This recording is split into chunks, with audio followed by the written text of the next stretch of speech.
Okay. In October of '61, then, Kennedy sends Taylor and Rostow to Vietnam to find out what's going on. And Taylor's use of language to describe his mission is really interesting here.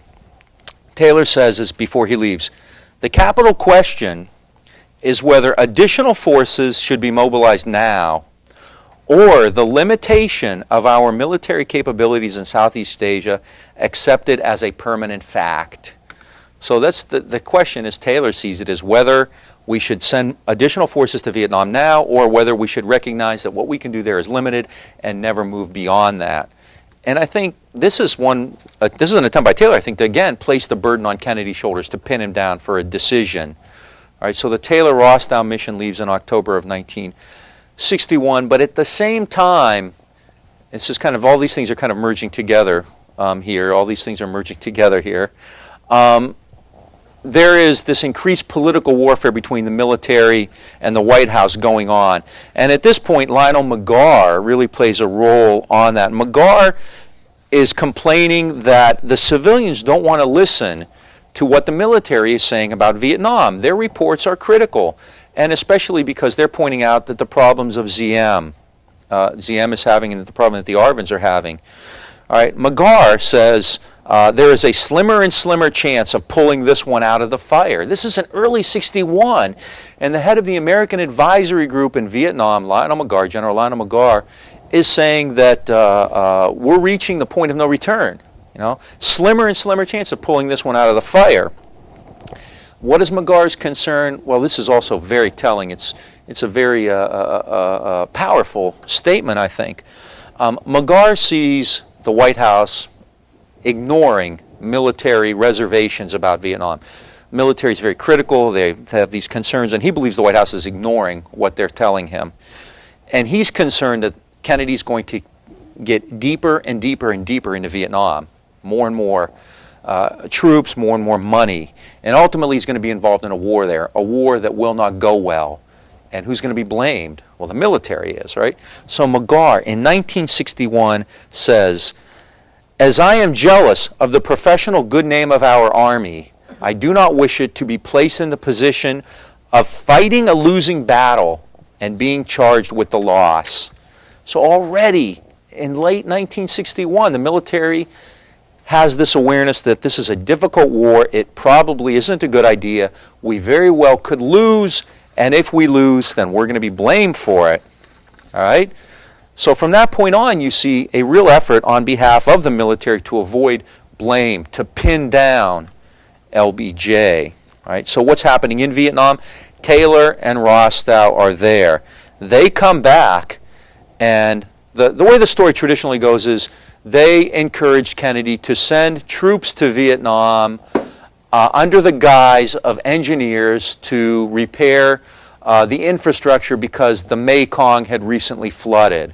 So they want to send 8,000 American troops to Vietnam as a flood relief force, but in fact this would just be a cover. They would in fact be trainers and advisors and whatnot. All right? They also, Taylor and Rostow also recommended that the U.S. send more aviation and helicopter units to Vietnam. And everyone says, well, Taylor was an interventionist. He was, trying to get the U.S. more deeply involved in the war, take over the war. All right? I think if you just read Taylor's recommendations, you can make that conclusion. Taylor did recommend sending troops under the guise of flood relief and sending aviation units. But if you read his entire report, which is several pages long, up to the recommendations, it's quite striking because Taylor's report about the situation in Vietnam is really quite bleak. Taylor, like everybody else in Saigon and throughout Vietnam, understands that the situation in Vietnam is not terribly conducive to American success. The VC, the Viet Cong, the National Liberation Front, Viet Cong, essentially the same thing, have been gaining strength. They've been gaining recruits. They're successful. The ARVN is weak. The ARVN is passive. We're going to talk more about that later, especially when we talk about John Paul Vann. This is a very controversial aspect to the war, the role of the ARVN. It still raises great passions today, especially among Vietnamese in the United States. I don't want to get into that. I don't know. I mean, so far, no one has really done a detailed study of the ARVN based on documents. What we do know, though, without question, is that the American leadership and many American soldiers in Vietnam did not hold the ARVN in high regard. Whether that's true, whether that's an objective analysis, is still, is out. The jury's out on that because we don't have a whole lot of documentary work on that. But in fact, Americans, including Taylor, did not believe that the ARVN was an effective fighting force. They believed that the ARVN was passive and that the ARVN was going to allow the Americans to take over more and more of the war. All right? And Taylor says that in October of 1961. The VC is strong. The ARVN is passive. The ARVN's intelligence is not very strong. The VC have already infiltrated the ARVN. In addition to that, Taylor is aware of the perils involved in sending troops to Vietnam. He says it's a peripheral area. American forces could be, quote, pinned down for an uncertain duration. Once in Indochina, the American presence will, quote, increase tensions and risk escalation into a major war in Asia. Is Vietnam worth a major war against China? Or a world war? Who knows? And Taylor goes on, if initial deployments do not produce results, quote, it will be difficult to resist the pressure to reinforce. And unless the U.S. is actually committed to staying the course throughout the whole time, there is no limit to our possible commitment and could lead to attacks against Hanoi itself. This is not a terribly sanguine analysis. Taylor recognizes the problems involved. He says, I have no enthusiasm for U.S. Army forces in ground combat in this guerrilla war where there will be Americans fighting in a jungle environment. Okay? He says Americans should not be charged with clearing VC out of the South. That's the primary responsibility of the ARVN. And Americans should be there as advisors. Okay? In my own work, I point out that Taylor is an interesting contrast to Ridgway. Because in 1954, Matthew Ridgway believed essentially the exact same stuff Maxwell Taylor believed in 1961. But what did Ridgway do? Ridgway voiced his opinion. He came out very strongly against intervention at Dien Bien Phu, very strongly against the training mission, very strongly against support of the Diem government. In 1961, Taylor's analysis isn't terribly different than Ridgway's regarding the problems involved in Vietnam and the problems American soldiers would have there. Taylor, however, is far more political than Ridgway ever was. Taylor was a political general, way more than Ridgway was. Ridgway was an old soldier. But by the 1960s, managers are replacing soldiers within the military hierarchy. And Taylor knows that Kennedy doesn't want to hear him come back and say, let's get out, this is a mess. That's not what Kennedy sent him there for, So, and instead of playing a role like Ridgway did in '54, Taylor comes back and writes this very bleak report, but what does he conclude? We should send troops in. I call it a non sequitur. The conclusion does not accord with the assumptions behind it. It's, in a sense, illogical. But politically, it makes sense because this is what Kennedy wanted to hear. Right? McNamara, Rusk, Kennedy are all on the record in favor of saving the Vietnamese. As a result of that, the Taylor-Rostow mission comes back with this recommendation that the U.S. take a larger role in the situation in Vietnam. Because of that, then, the U.S. government, the National Security Council writes NESAM 111. NSAM stands for National Security Action Memorandum. And these are just numbered in the order in which they appear. NESAM 111,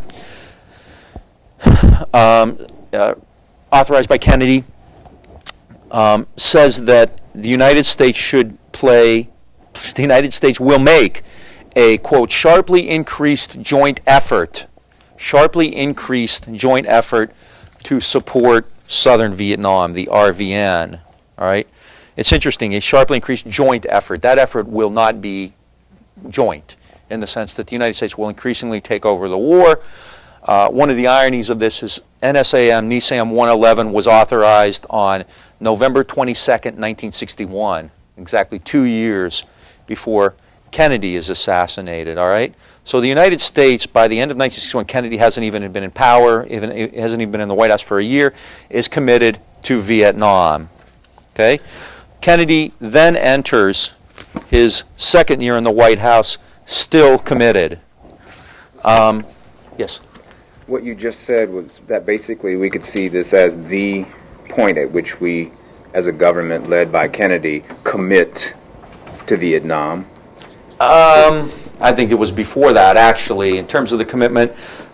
This is one of the... But formal, written? It's more formal, yeah. I mean, I don't want to make too much out of it. There are others which are more important. But in fact, I mean, I think it's important because it follows on the heels of Taylor Rostow. You know, and in that regard, it's a formal acknowledgement of Taylor and Rostow's mission, but it doesn't really change anything. It just, yeah, it's you know, kind of formalizes things. I mean, it's just more evidence of where Kennedy was with regard to Vietnam. You have a question, Fred? Were we already involved, something stood out to me in our reading, were we already involved in napalm before our troops were involved? There was something, Yeah, and actually I'll be getting to that. I mean, the U.S. in 62, the U.S. introduces things like napalm and herbicides and whatnot. There's not actual ground combat forces there until 1965. Americans are flying missions with the Vietnamese. They're going out as advisors, but they're carrying weapons with the Vietnamese. But there aren't American troops per se there, nothing like that. So in fact, yeah, a lot of that commitment precedes the introduction of forces. And the introduction of combat forces doesn't occur until March of 1965. By which time the U.S. was well into war. The war is well underway by the time the U.S. actually sends ground combat forces in. So what's the fallout of Taylor Rostow? Well, Kennedy doesn't send combat troops to Vietnam, but clearly, as NSAM 111 and other documents showed, he did not waver from his commitment to Vietnam. And it's very interesting here to see how Kennedy himself envisioned his own credibility. There were always people, small minority, calling for negotiations in Vietnam as they had in Laos. See, there were those who thought that was the smart way to deal with Laos. Just negotiate, get it over with, clean your hands, walk away. All right? And people were suggesting he do the same thing.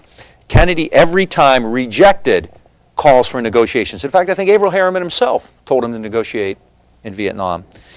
He says, this is interesting, these are Kennedy's words, if we postpone action in Vietnam to engage in talks with the communists, we can surely count on a major crisis of nerve in Vietnam and throughout Southeast Asia. The image of U.S. unwillingness to confront communism induced by the Laos performance will be definitely confirmed. There will be panic and disarray now. If we negotiate now, while infiltration from the north continues, we shall in fact be judged even weaker than in Laos. For in that case, we at least first insisted on a ceasefire. Right? Listen to Kennedy's words there. A major crisis of nerve. There will be panic and disarray. We will in fact be judged weaker than in Laos. This is really a clear statement on his own conception of credibility. I mean, there are those that go beyond what I do and take this kind of, analyze it on a personal level and talk about Kennedy's own sense of machismo and his, kind of testosterone-driven politics. And I guess you can go there with it, but I don't think you need to. I mean, I think it indicates something on a far larger scale than personal invective or anything like that. Okay, so Kennedy clearly is on the record saying we will stay there. Robert McNamara, his Secretary of Defense, is just as assertive. McNamara meets with military leaders in late 61, early 62, and he says the White House has decided to, quote, pursue the Vietnam affair with vigor, and all reasonable amounts of resources will be placed at the disposal of the commanders in the area. Right, we're willing to stay there and fight, and we'll give you what you need. Okay? What does McNamara also say, kind of foreshadowing things? There's no gimmick which will win the war for us. Air and naval action can contribute, but it's mainly a ground force problem. What else does McNamara say? We're stuck with ZM. Those are McNamara's words, stuck with ZM. They continue to see problems in the South, and above all, they are lamenting that they are stuck with ZM.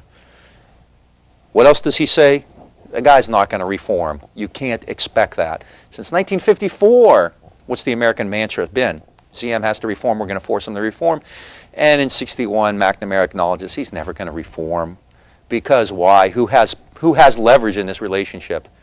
ZM does, because he knows, like Chiang Kai-shek knew, like Jiang Jiechi knew, or like Syngman Rhee in Korea knew, or like Phui, Sananakone, and Laos knew. The U.S. isn't going to pull the rug out from under them. So Diem has really no incentive to reform.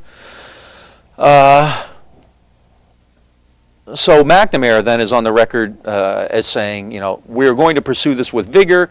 The situation in Vietnam isn't good. We're stuck with Diem. Lionel McGarr, the American advisor, the commanding general of American advisory effort in Vietnam, says the VC are stronger than ever. Throughout 1961, VC strength rose in the South. And this is a trend which, quote, if continued can be fatal. McGarr says the enemy controls about 60% of southern Vietnam.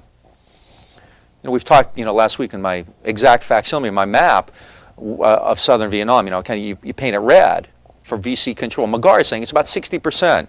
Officially, the U.S. is saying that, Diem has things well under control. McGarr is saying the RVN has made little or no progress in developing an overall plan for the war, right? So as far as McNamara and the people in the field are concerned, things in the South aren't going well. We're stuck with Diem. The VC are stronger than ever. They probably control 60% of the country. So what do we do? Well, we better do something. And the solution becomes, again, counterinsurgency. Counterinsurgency, time and again, will be trotted out as the solution to America's problems in Vietnam. Did the U.S. really ever make a sincere effort to do that? Not really. All right. And one of the best examples, maybe the best example of the way America got involved in counterinsurgency in Vietnam, was the establishment of the Strategic Hamlets program.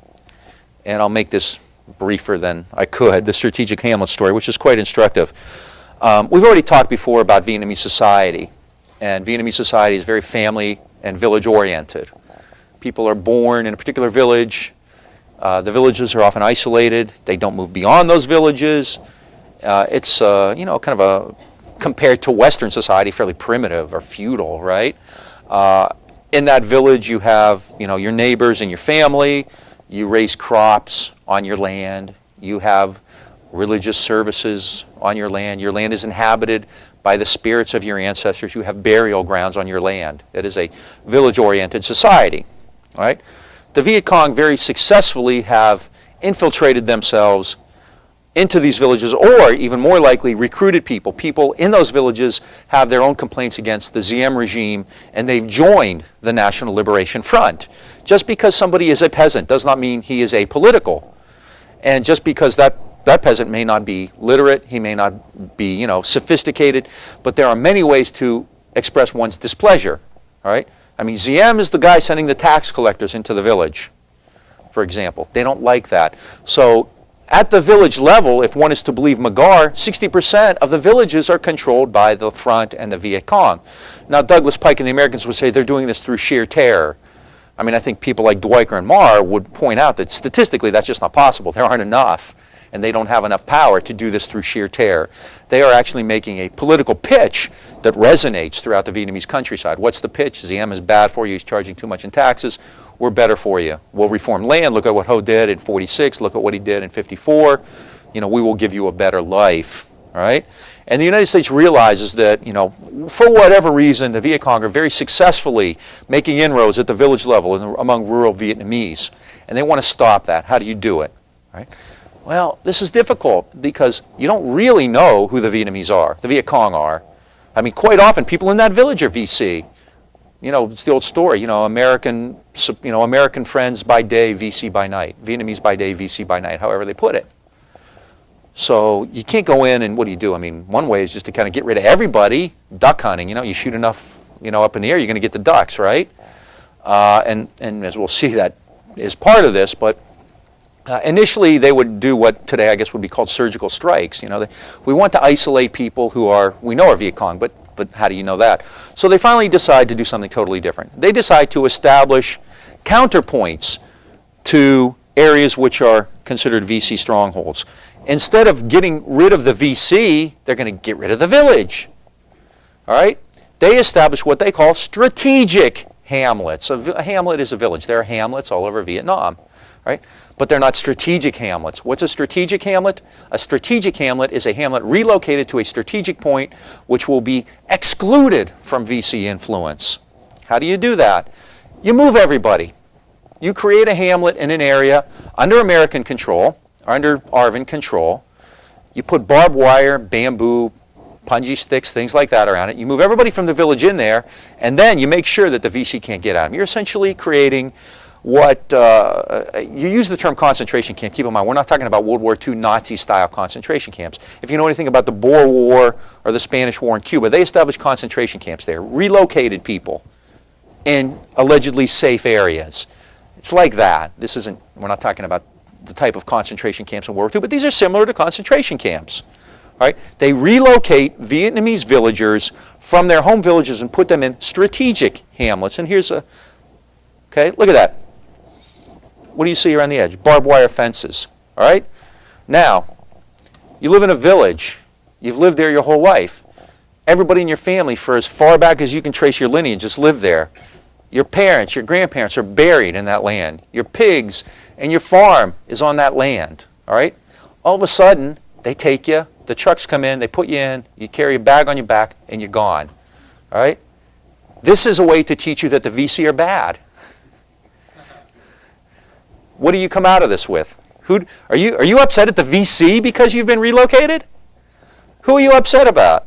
Who are you upset at? The U.S. The U.S. and the ARVN, the government, ZM. Yeah. They're the ones who moved you, right? Off of land that you've been on, in some cases, perhaps centuries. Oh, it could be, yeah. It easily could be. I mean, Francis Fitzgerald's book, Fire in the Lake, is very good on this. You know, and again, this is the kind of stuff Lansdale understood. You know, that there's a culture and a tradition and a heritage here. And if you go in ignorant of that or dismissive of it, you're doing it at your own peril. So what's the net effect, to jump ahead to the conclusion? The strategic hamlets, do they prevent the VC from infiltrating? In fact, they are a breeding ground for VC recruitment. Why?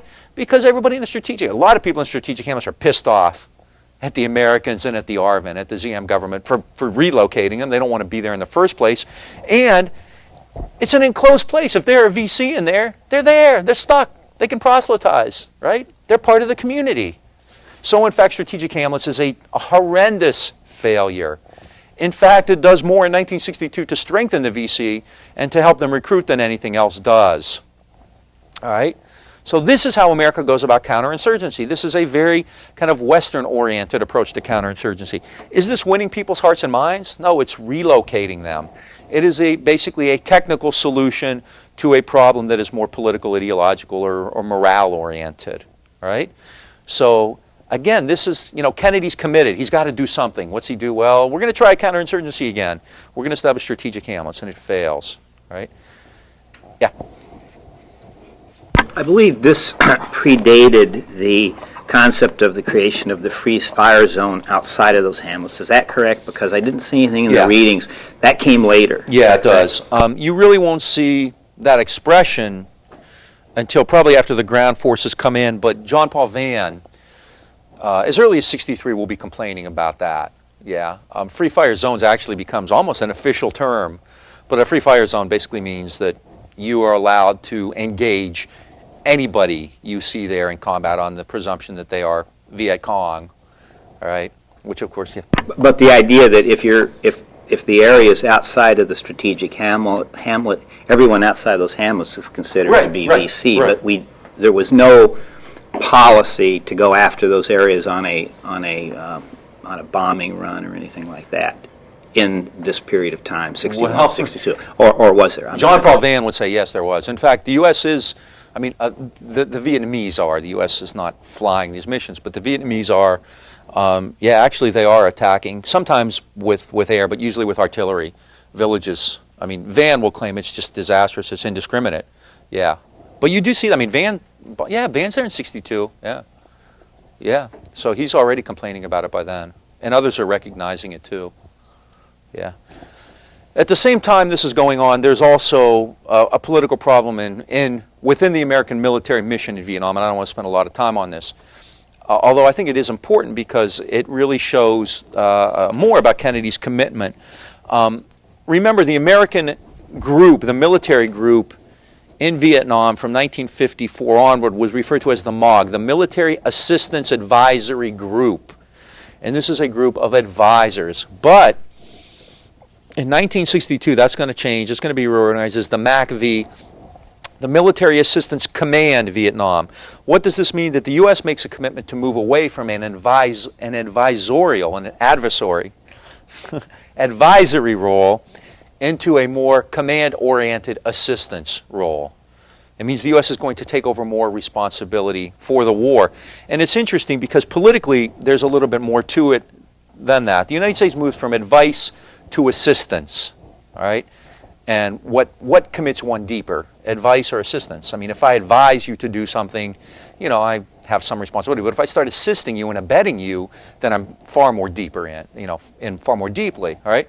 At the same time, the United States also gets rid of one of the main pains in the butt in Vietnam, Lionel McGarr. Very few people know about McGarr. He's not even mentioned in most books on Vietnam. You can't even find him in the index, but it's really quite striking because McGarr is constantly prodding the White House about what's going on in Vietnam. His memos are very bleak. Situation's bad, the government's bad, the VC controls 60%, and you know, time and again, you see this kind of recognition of what's happening in Vietnam.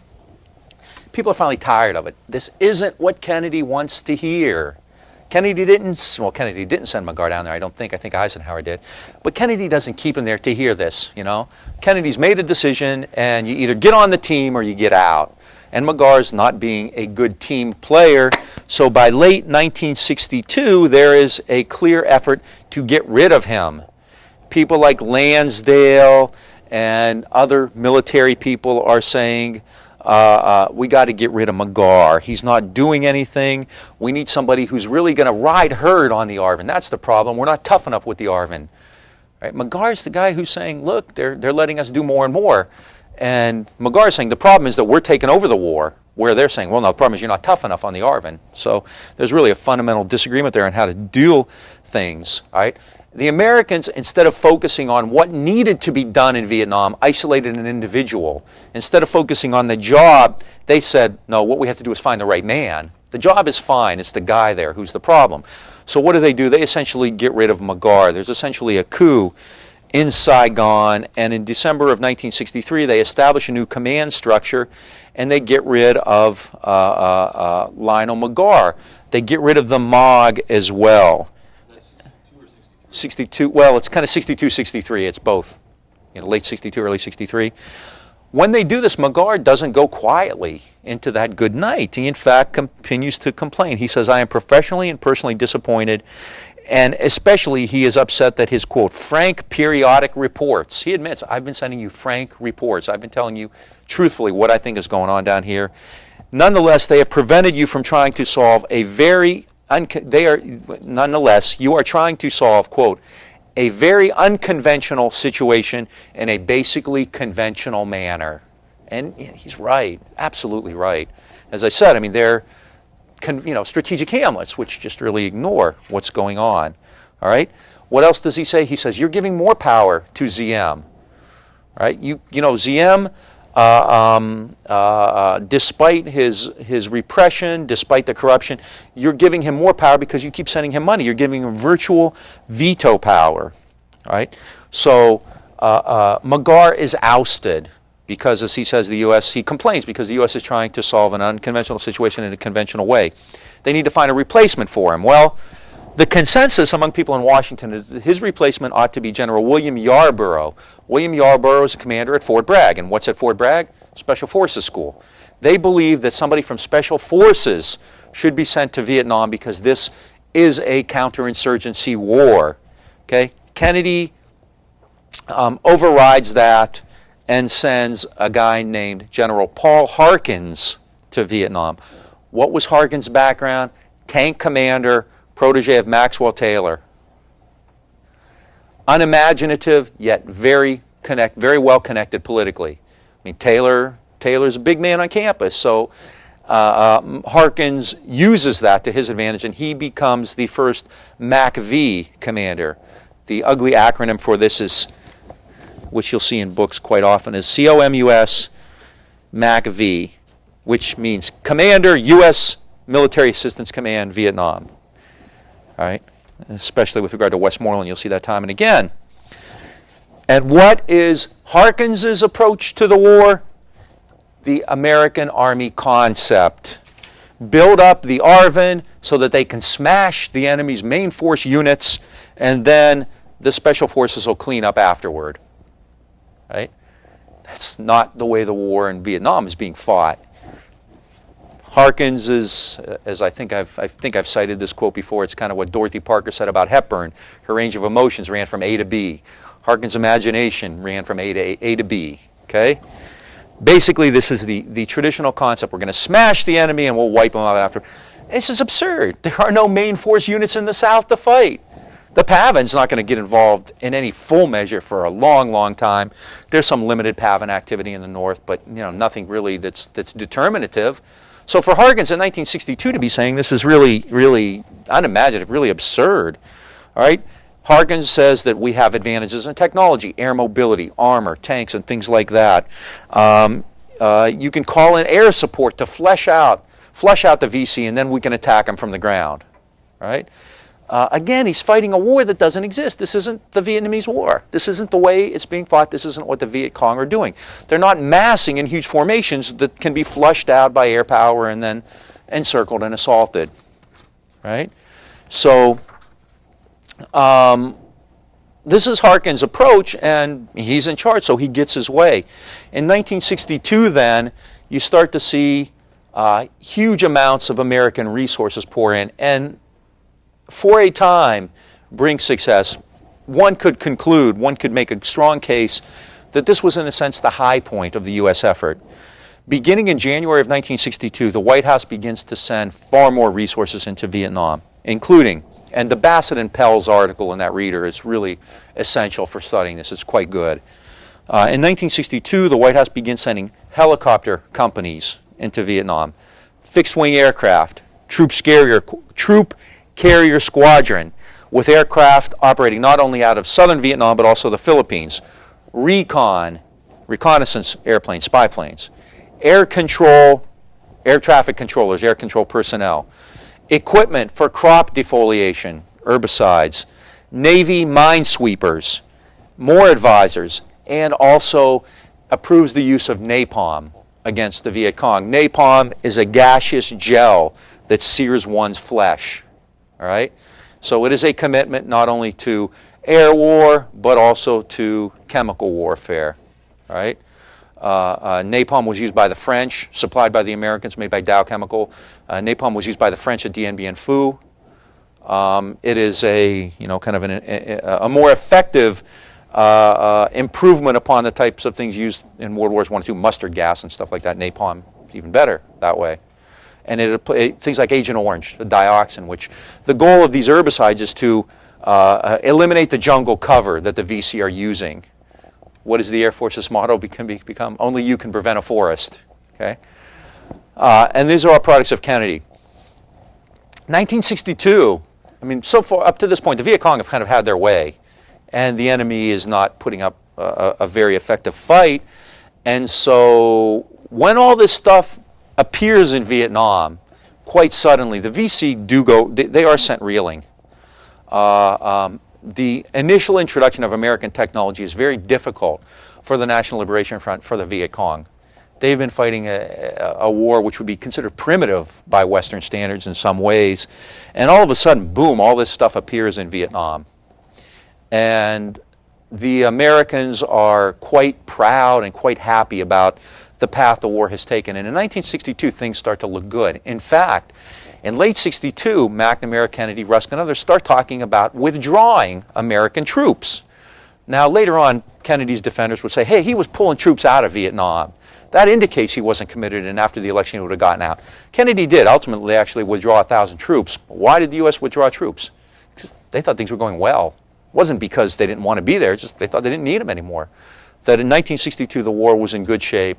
American technology, Americans begin, American advisors fly missions with Vietnamese pilots, napalm and so forth. It really, what did Harkins say about napalm? It really puts the fear of God into the VC. And this stuff is effective for a time, all right?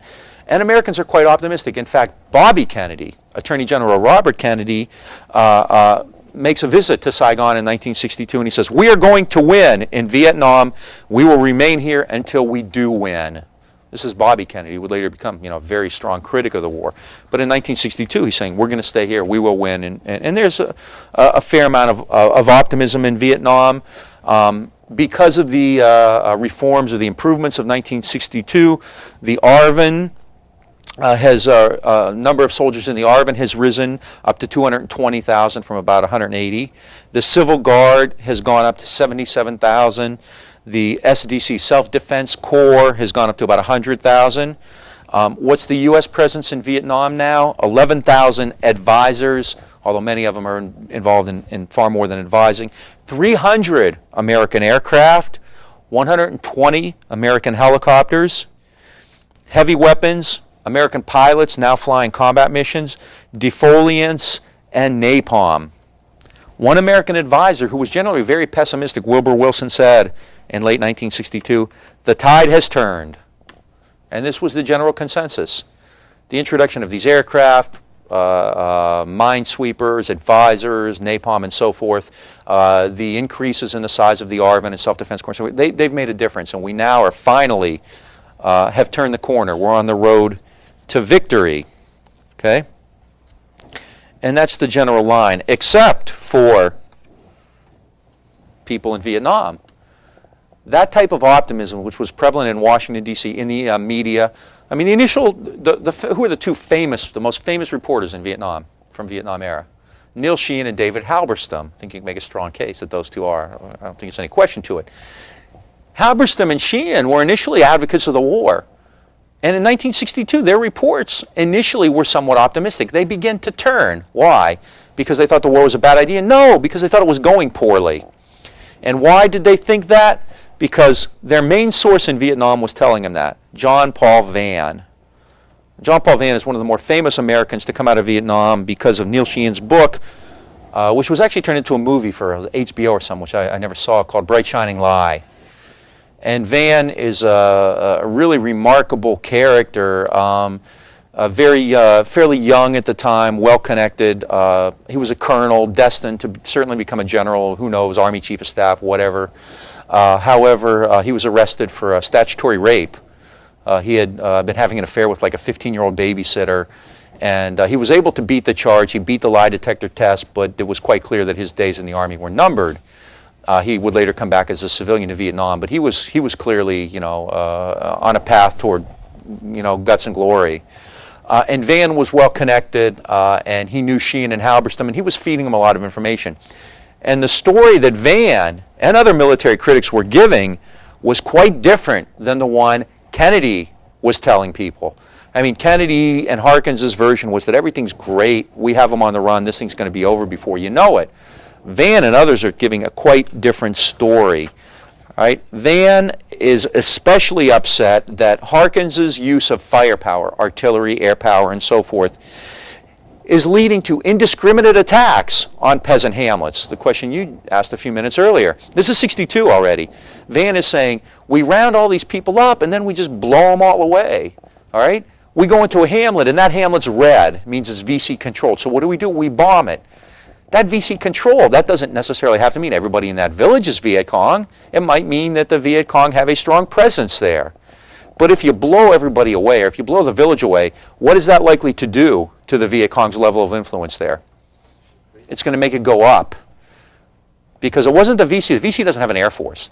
PAVN doesn't. The North Vietnamese don't have an air force. Who has an air force? The Americans do.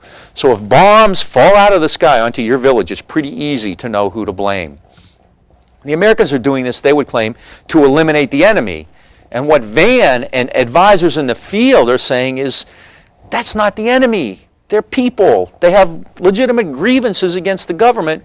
And if you use firepower against them and kill their cow or blow up their hut or, God forbid, kill one of their family members, they're going to hate you. And they're going to be even more likely to go to the enemy's side. And the front, the NLF, the VC, are going to go into the village and they're going to use this as a propaganda tool, and it's going to be quite effective. Right? What you're doing is you're indiscriminately bombing these peasant hamlets. You're committing brutalities against the people of Vietnam. And in the end, and this is Van talking, Van is saying, Harkins and the U.S. is doing more to help VC and NLF recruiting and propaganda than anything that Ho Chi Minh and the North could ever do. All right? What do the commanders think of Van? They think he's a rebel, he's a troublemaker, he's a maverick. The military generally does not reward this kind of iconoclasm. Yeah. What was he doing there? He was an advisor. He was an Army advisor to the 7th ARVN Division. Wilbur Wilson, the guy I just mentioned, was also an advisor. And before '62, Wilson's reports were very similar to Van's, and actually they would turn out to be that way anyway. There's a great story out there that hasn't been written yet about differences in the American military command between the senior leadership and the junior officers, the field grade officers. From what little I know about it, field grade officers had a quite different view of the war than people did in air conditioning offices of Saigon. People who were in the field, who were field advisors to the ARVN, were much less optimistic and quite candid, and in fact, in some ways, very sympathetic to the enemy. They understood the political conditions in Vietnam way better than the senior leadership did. You have a question? A question about Robert McNamara. He hadn't visited Saigon at this time, right? He comes later. And his first trip, he may have made a visit in '61 or '62. He's been there, yeah. But again, I mean, when a guy like McNamara goes to Saigon, they're not going to take him out into a contested village. You know, he's basically going to talk to people in Saigon. He's going to meet with Ziem and the ARVN and groups like that. So, yeah, I kind of wonder, you know, I mean, it's kind of interesting to see later, whenever Americans are in Vietnam, the VC, you know, of course, get wind of it, and they will make a point of staging something for the benefit of these Americans. Yeah. So this is Van's critique. And what happens to Van? Well, Maxwell Taylor is appointed chairman of the Joint Chiefs of Staff, and Van actually gets a meeting with him, and he says, Harkins is there too. So every time Van says something about, you know, we're killing people or we're blowing up villages, Harkins would immediately say, no, we're not. He would either, Van says, he presented views and or overrode key points that I tried to make. So Van's dissent gets nowhere. As a result, Halberstam in the New York Times on October 20th, 1962 writes, the closer one gets to the actual contact level of the war, the farther one gets from official optimism. So even though things are going great, you listen to Van and others, and things aren't going so well. The New York Times reports, this war is being officially reported to look good on short-range progress reports, but some basic things just aren't being corrected, and I don't know if we're in a position to correct them. That's an anonymous source, probably Van. Okay? Van's not alone. I mean, the one thing that I tried to do in Masters of War is to show that Van was not an anomaly, that there were many Vans, that there were many bright shining lights in Vietnam. All right? A group of American officers toured Vietnam in 1962 at the height of official optimism, and they said things aren't that good. They said Ziem had retained absolute control to the point of refusing to arm certain units in the ARVN. Why? Because he didn't trust them. He was afraid that there would be a coup attempt. So there were ARVN units unarmed because the commanders of those units were Ziem opponents. So he was arming the ARVN based on the loyalty of those commanders to his own regime.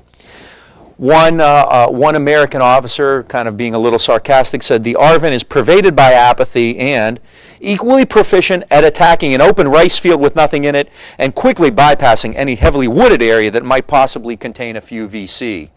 Ziem has given orders to his commanders not to engage the enemy and not to take losses. He doesn't want to have to answer to people who have their soldiers killed or their sons or daughters killed or whatever. So basically the ARVN understands that they should avoid contact with the enemy. Thus, they're equally proficient at attacking an open rice field. So they will go into an area where they know there aren't any VCs and stage an engagement and come back and report, yeah, we met the enemy and we chased them away. But if there's an area where they know they're a VC, they're going to bypass it. And this is Van, this is these Army. I mean, I've seen mega reports that indicate that. Again, don't know if it's true, but this is clearly the way the American military feels about it. One officer in his report concluded, the military and political situation in South Vietnam can be aptly described by 4 words, quote, it is a mess. The Army's Pacific Command, I think at the time headed by General Dwight Beach, no, Beach is later, I'm sorry. The Army's Pacific Command says that the Viet Cong, quote, undoubtedly still retain the initiative and are free to set the pattern of military action. The naval attaché in Saigon, Commander Everett Park, says, we must not expect to see a sudden dramatic improvement. We are up against people who are capable of outsitting us and outweighting us. And unless we make up our minds to get this thing put into a long-term perspective, we are deluding ourselves. This is in 1962. An American Army report says that the enemy, the Viet Cong, has increased its strength, 22,000 main force units. I'll talk about the way the VC is established later. 22,000 main force units, 120,000 guerrillas, untold numbers of political supporters. They're infiltrating about 1,000 guerrillas monthly. There are over 17,000 conventional PAVN forces near the DMZ, the demilitarized zone, the 17th parallel. The VC's logistics support is quite strong. Military activity continues. The ZM regime is no more effective than it ever was, and so on and so forth. No need in beating a dead horse here. In fact, I will beat it one more time. Maxwell Taylor in 1962, November of 62, reports the Vietnamese were supposed to have established 11,000 strategic hamlets. 1962, November, they had established only 600, which could be considered properly administered. All right? So this is the prelude then to Kennedy's final year. All right? And the year starts off on a bad note because of Ap Bak. Now, although Van and other military critics were saying, hey, we've got some real problems here, the official line coming out of Washington was that everything was going well. Everything was great. American power had made a difference, and we're going to wrap this thing up. We may even be home. We're going to start withdrawing troops and so forth. Well, in the first days of 1963, that's proven wrong. In fact, a group of Army officers in Vietnam on January 2nd, 1960, said things are going better than they were a year ago, but not nearly as well as Harkins and others might suggest. Well, on January 2nd, 1963, that idea that things aren't going as well as Harkins suggests clearly comes true.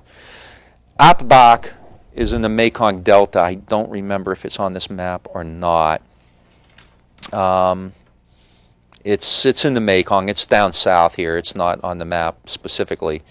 But you kind of get the idea. This is the Mekong. And this is really a stronghold for the enemy. This is one of the enemy's real strong points. It's about 35 miles southwest of Saigon. So let's see. It's right here. It's right outside Saigon, Ap Bak. All right? Just a little bit outside of Ho Chi Minh City, Saigon.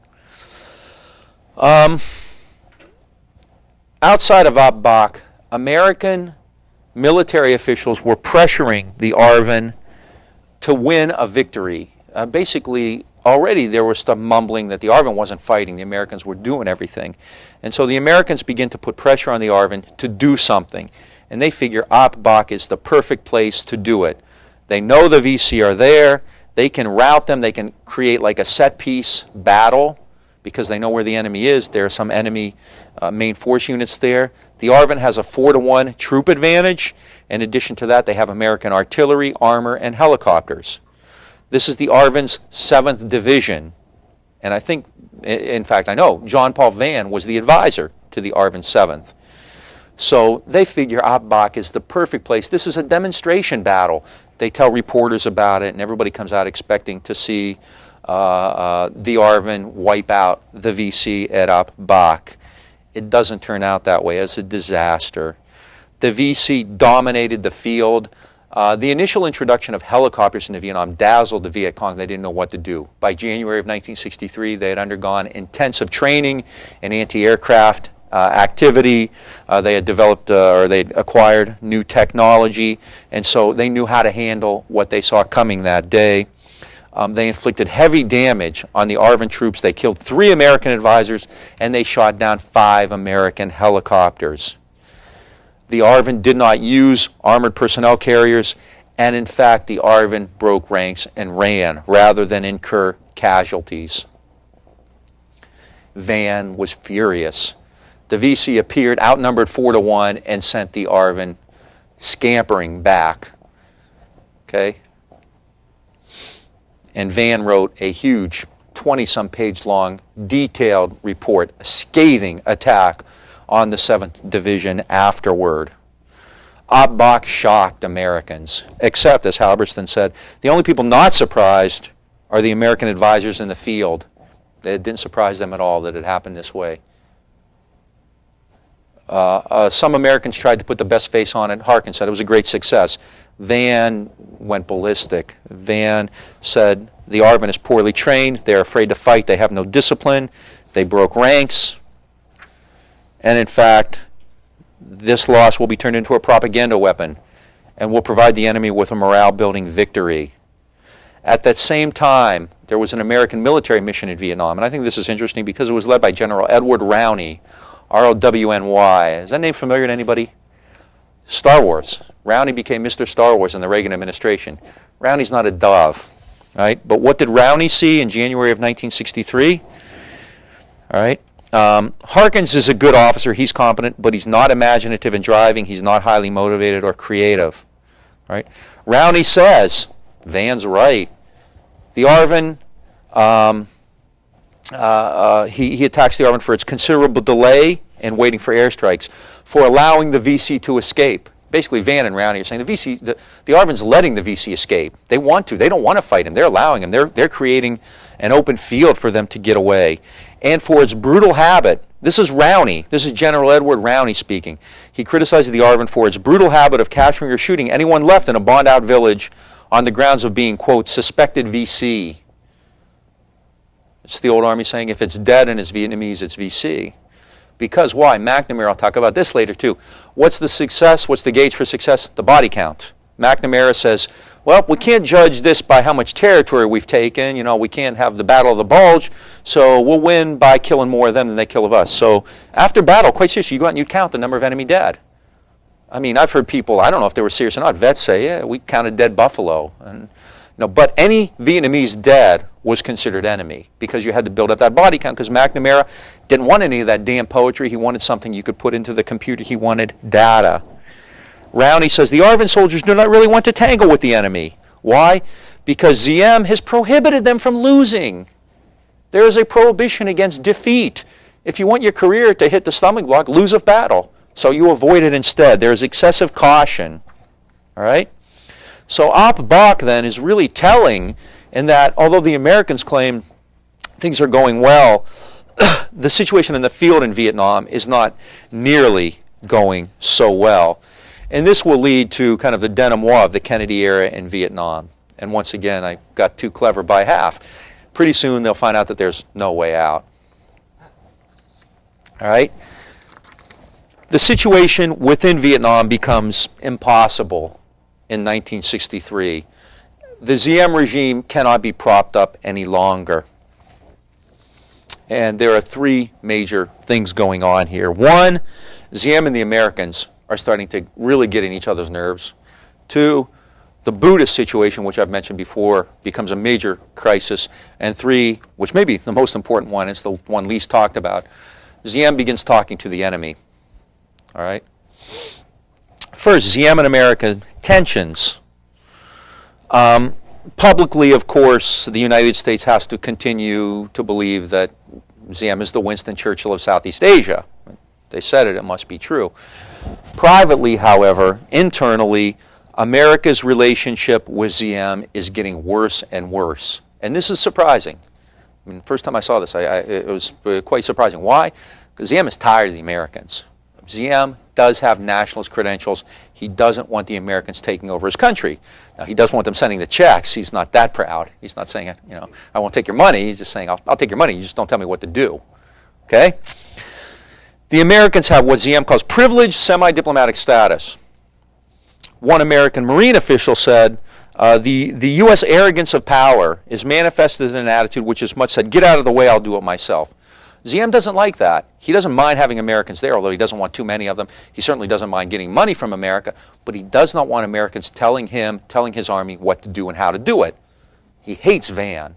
You know, he hates people like Van because they're critical and they're exposing the things he says, like, he doesn't want his soldiers to, he doesn't want to lose soldiers, he doesn't want to lose battles.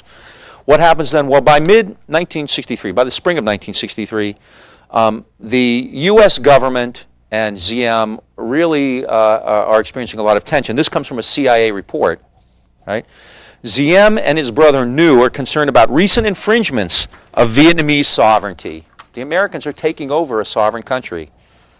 It's kind of ironic, isn't it? I mean, isn't this the VC propaganda line? The Americans are taking over Vietnam, and ZM basically recognized that this is true, right? ZN is allowing additional time for further blunders. This is the CIA. Pretty soon, ZM will confront Nolting and Harkins with irrefutable evidence of U.S. responsibility for various problems, various blunders that have been going on, and he will demand a reduction in the number of U.S. personnel in South Vietnam on the basis that the American force is too large and unmanageable. So the U.S. expects ZM to demand a reduction in American forces. Why? Because the Americans are not controllable, they're taking over, and they're really damaging Vietnamese sovereignty. ZM will insist, this is the CIA, that American military advisors be reduced. What's the U.S. want to do? Increase. The U.S. is trying to send more forces in, and ZM is insisting that they be reduced. Okay? What then can the U.S. do? Frederick Nolting says, we have no alternative but to take actions designed to convince ZM that we mean business. This guy doesn't want us there. He's complaining about us. So what do we have to do? We have to make sure he knows that we mean business. Is listening to ZM and decreasing the role an option? No. We have to, convince him that we mean business. All right. What else does that mean? It means that the U.S. is aware that there are elements inside Vietnam who might try to get rid of ZM. So the No family has become something of an embarrassment to the United States. I have this up just because it's a priceless picture, and I had to figure out some way to put it on there. But this is Madame Nu.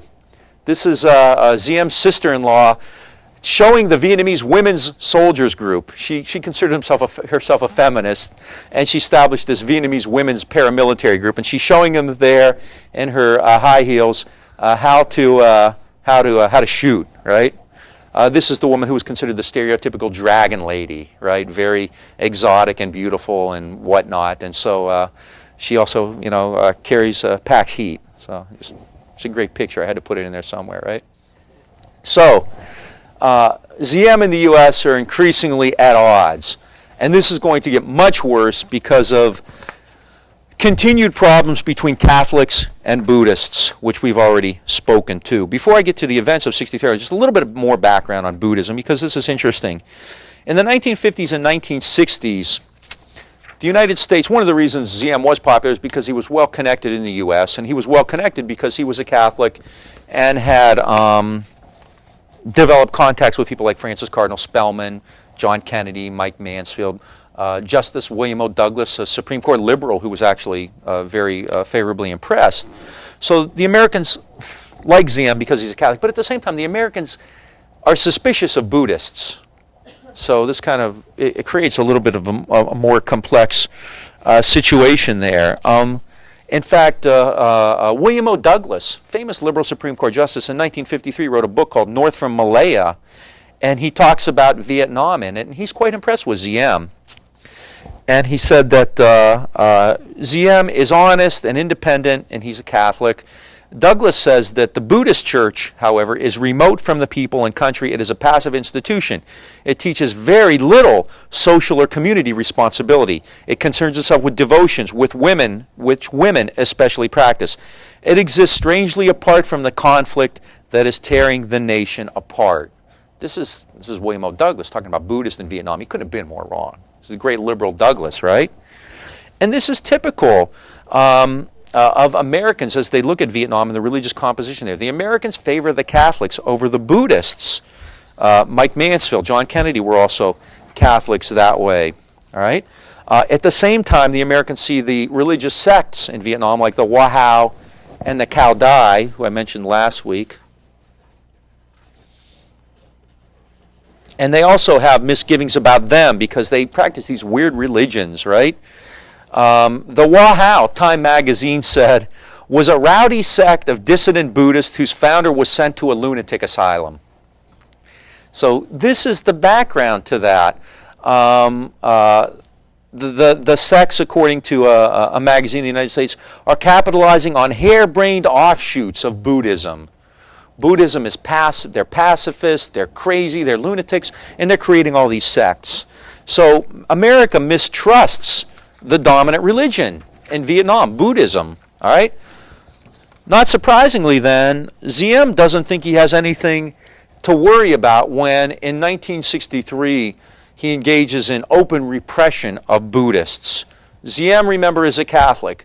Catholics are a minority in Vietnam, probably about 10%.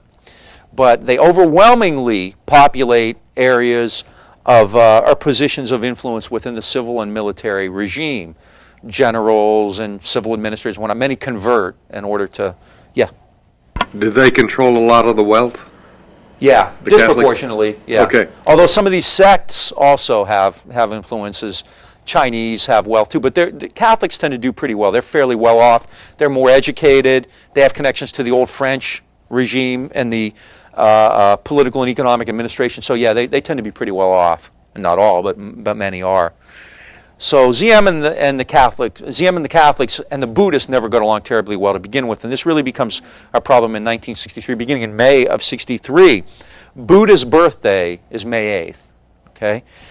And there's going to be a major Buddhist celebration in Hue, which is one of the, as I've said before, right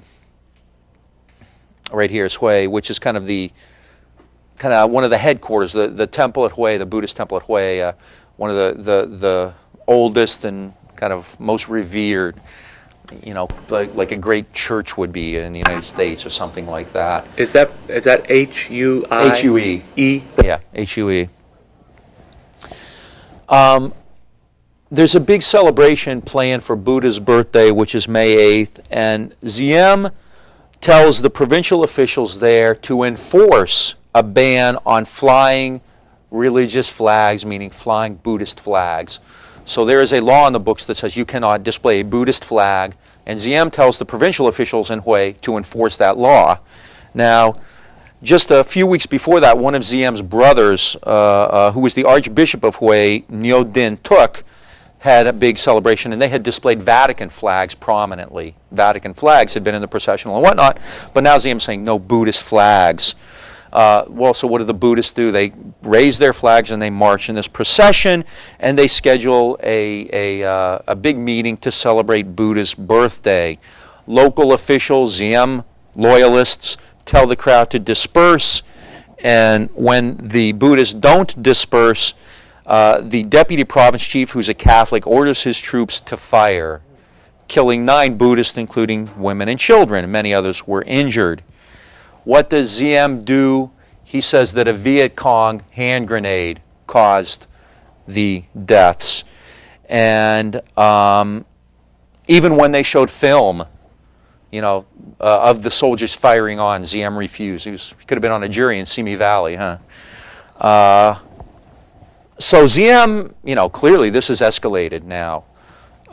What does it mean for the Buddhists? It means that Buddhist militants now come to the forefront of the Buddhist movement. All right? It radicalizes the Buddhists because they realize they're dealing with somebody here who's not going to compromise with them, and it marks a period of increased political importance for the Buddhist Church. This crisis, more than anything, publicly becomes the face of Vietnam in the United States. The U.S. doesn't know a whole lot about Vietnam, and what they've heard is that Diem is the Mandarin in the sharkskin suit who's saving Vietnam from the communists. But all of a sudden, you have these massive demonstrations now, all right? And people are starting to look at Diem not as this, kind of Mandarin in the sharkskin suit, but as something more than that, something a little more troubling than that. Just 2 days after the Buddhist killings on May 8th, there's a huge demonstration in Hue with over 10,000 people participating. Diem, however, remains obdurate and begins jailing Buddhist leaders claiming that they are communist agents. And in fact, he also begins to put in jail anybody who supports the Buddhists, including members of student groups. This all comes to a head with perhaps the most famous picture out of the Vietnam era. Right? On June 11th, 1963, Thich Quang Duc, a Buddhist bonze, a monk,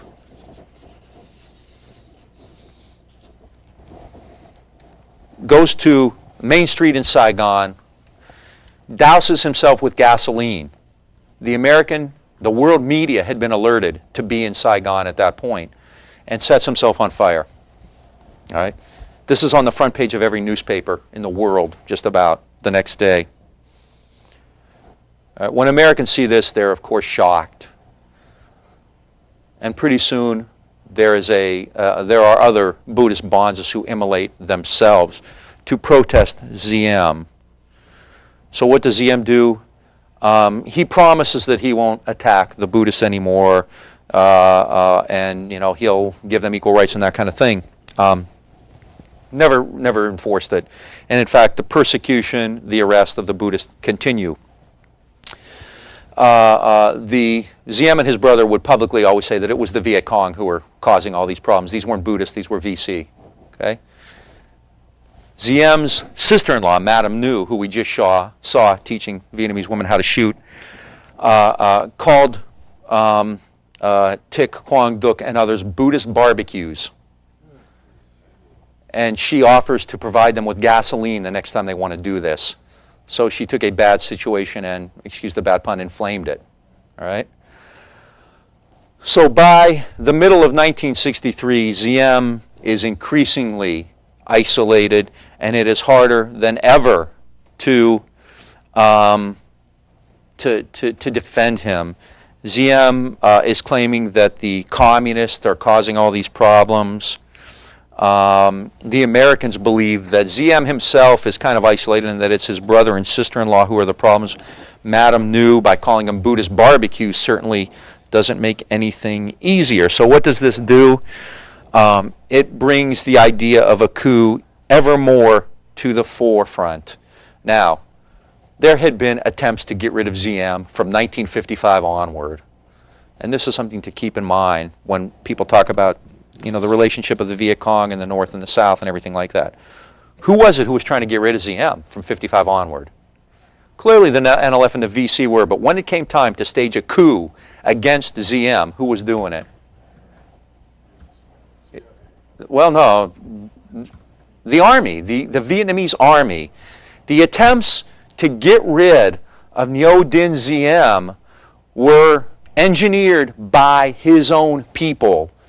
It was not the NLF or the Viet Cong or the Viet Minh going in and trying to overthrow Ziem. In fact, they thought that it was to their advantage to keep Ziem in power because he was doing a lot for them. I mean, it was so bad. It was, time and again, Ziem's own people, his own army, dissident elements in his own army, quite often Buddhists within his own army, who were trying to get rid of him. Vietnam was unstable. South Vietnam was unstable, not really because of the Viet Minh and the VC and the NLF. It was unstable mostly because Ziem had no credibility or authority over his own government, his own military. And the Americans were aware of this. Many, many times, Nolting was approached by elements of the Vietnamese military asking if the U.S. would support a coup against Ziem. And each time the Americans said no. From 1960-61 onward. What the Buddhist crisis does is give the Americans, there's another image of this, by the way, further into it. What the Buddhist crisis does is essentially make Americans more willing to listen to these coup plotters. Now, initially, the Americans think maybe we can get rid of New and Madame New, keep Ziem in power, right? Because they're really the power behind the throne and everything will get better. But that's not realistic, right? Vietnam is finally emerging as an important national issue because of these Buddhist immolations. And Kennedy has to act. He has to do something. One change that is going to be important is that a new ambassador arrives in Saigon in July, Henry Cabot Lodge. Okay? If you know anything about U.S. history, this is an old family. The Cabots talk only to the Lodges, and the Lodges talk only to God. Lodge's father was a senator from Massachusetts who was the main opponent to Woodrow Wilson's plan for a League of Nations. An old family. Lodge in 1960 had been Nixon's running mate on the Republican ticket when Kennedy defeated him. Kennedy had defeated Lodge for his Senate seat prior to that. So they know each other. They go way back. And he brings Lodge in to become the ambassador. Lodge hates ZM. All right? So Lodge is going to be far more responsive to attempts to depose ZM as well. The typical story, we'll kind of jump ahead a little bit, is that you know ZM is finally kicked out, right? And the typical story behind this is that the Buddhist crisis and the immolations and Madame Nu's comments about Buddhist barbecues and all these things had made it impossible to publicly support ZM any longer, that his own corruption and repression had become far too much for the Americans to tolerate, and so they approve of a coup. All right? But there's something else to that, and George McT. Kahin, K-A-H-I-N, has written some wonderful stuff on Vietnam, really more than anybody has fleshed this out. I think even more than the Buddhist, the thing that finally forces the Americans to confront their problems with ZM and finally throw in the towel is that ZM and his brother had been having secret talks with the National Liberation Front. What were they thinking of doing? Creating a neutral coalition government. These were preliminary talks between New was the intermediary, Ngo Dinh Nhu, ZM's brother, and the NLF were talking about a coalition government, as had happened in Laos. All right? The U.S. gets wind of these overtures. Now, killing Buddhists is bad. All right? Very bad. Everybody knows that. Okay? And no one advocates the killing of Buddhists, although Americans' opinions of Buddhists are not terribly positive. But killing Buddhists is one thing, but when you go behind our backs, try to create a government, maybe, they're afraid peace will break out. That's intolerable. And I think Kahin's right. This is finally, more than anything, what convinces the Americans to jump ship on ZM. The Buddhist thing, repressive governments do that, and that's something, we can't tolerate any longer. But we can't have him going behind our backs, talking to the National Liberation Front, discussing a neutral coalition government, and cutting us out. Because if there is a neutral government in Vietnam, who eventually is going to take over? Ho Chi Minh. No question about that. And ZM and his brother know that as well. They realize the neutralism is defeat. No question about that. Kennedy cannot accept that. He can't. That's not part of his doctrine. That's not part of his program. So then, John Kennedy, the man that Oliver Stone says was going to get out of Vietnam, what does he do? Well, on September 2nd, Walter Cronkite interviews Kennedy, and he asks him specifically about Vietnam. Kennedy says, "This is Vietnam's war to win or lose, and all we can do is help. But, quote, I do not agree with those who say we should withdraw. That would be a great mistake. I know people don't like to see Americans to be engaged in this kind of effort, but it is a very important struggle, even though it is far away." A week later, September 9th, 1963, Chet Huntley, remember the old Huntley-Brinkley report, some of you, I'm sure, remember that, says the same thing. Huntley asks him the same question. Kennedy gives the same answer. Americans will get anxious and impatient about Vietnam, but, Kennedy says, quote, withdrawal only makes it easier for the communists. I think we should stay. What does that mean? On November 1st, with American approval, a coup staged by dissident ARVN officers takes place. They shell the palace. They take ZM and his brother prisoners. The plan was to put ZM and New on a plane and send them to exile, probably in France. ZM's wife is out of the country at the time. I believe she's in the United States. Madame New is in the U.S. on November 1st, 1963. Kennedy gets word. Kennedy had essentially signed off on the coup, although apparently had misgivings about it. The coup was not conducted by the U.S. or the CIA. It was a Vietnamese military coup. It was an ARVN coup. What the U.S. did was essentially say it's okay. It was probably going to happen with or without Americans. Clearly, American support made it easier to do, made it easier to pull off. But it was an internal thing. All right? On November 1st, Kennedy hears word of the coup, and he's, not terribly happy about it, but it had to be done. A day later, they find out Diem and his brother were killed. They were assassinated by the coup leaders, and they found their bodies in the back of a van in Saigon. And Kennedy, when he hears about this, apparently turns white. That wasn't the way it was supposed to have turned out. They get rid of Diem. Diem is now no longer the issue, and pretty soon we'll talk about what happens after Diem, right? So on November 1st, 1963, a 8-9 year phase in American-Vietnamese relations ends with the death of Ngo Dinh Diem. Sink or swim with Ngo Dinh Diem. Well, apparently, at this point, it looks like they've sunk. All right. Kennedy himself, of course, will be assassinated just 3 weeks later. There's the famous funeral cortege. Kennedy, on